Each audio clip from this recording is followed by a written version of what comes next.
بچے ہمارے جو ہمارا علاقہ ہے بنہار اس کو کہتے ہیں، جس میں بچے کوئی جو 36 کلومیٹر کے علاقے سے آتے ہیں، مطلب آخری جو گاؤں جیسے بچہ آتا ہے وہ 36-40 کلومیٹر سے آتا ہے، اور وہاں سے کرایہ 4-4.5 ہزار روپے ہے۔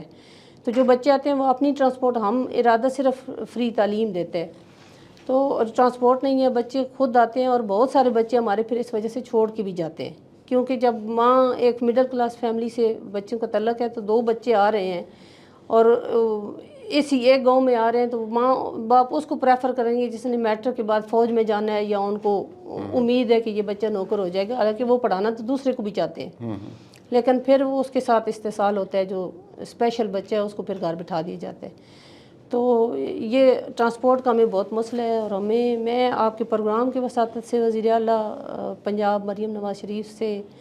استدعا کرنا چاہتی ہوں کہ اگر وہ اس طرح، وہ بہت اچھے کام کر رہی ہیں، میں دیکھتی ہوں مختلف حوالوں سے، تو وہ ارادہ میں آئیں، وزٹ کریں، اپنا نمائندہ بھیجیں، یا اور ہمیں اس طرح کی گاڑی پرووائڈ کریں تاکہ ہم بچوں کو پک اینڈ ڈراپ دے سکیں، اور جو بچے صرف ٹرانسپورٹ کی وجہ سے اسکول نہیں آ سکتے ان کو ہم پڑھا سکیں، کیونکہ جو بچے پڑھ گئے ہیں، جنہوں نے ہمارے پاس جو ہیئرنگ امپیئرڈ بچے ہیں، کوئی 350 بچے جو اب میٹرک کر چکے ہیں یا پڑھ کے گئے ہیں، تو ان میں سے بہت سارے بچے ایسے ہیں جنہوں نے میٹرک کر لیا اور وہ اپنے گورنمنٹ اسکولوں میں ٹراما سینٹر جو تحصیل ہیڈ کوارٹر ہوتا ہے اس میں بچے ہمارے کام کر رہے ہیں، RIC میں کام کر رہے ہیں، کالجز میں لیب اسسٹنٹ کے طور پہ کام کر رہے ہیں، ہائی اسکول میں جو اسسٹنٹ ہوتے ہیں ان کے طور پہ کام کر رہے ہیں۔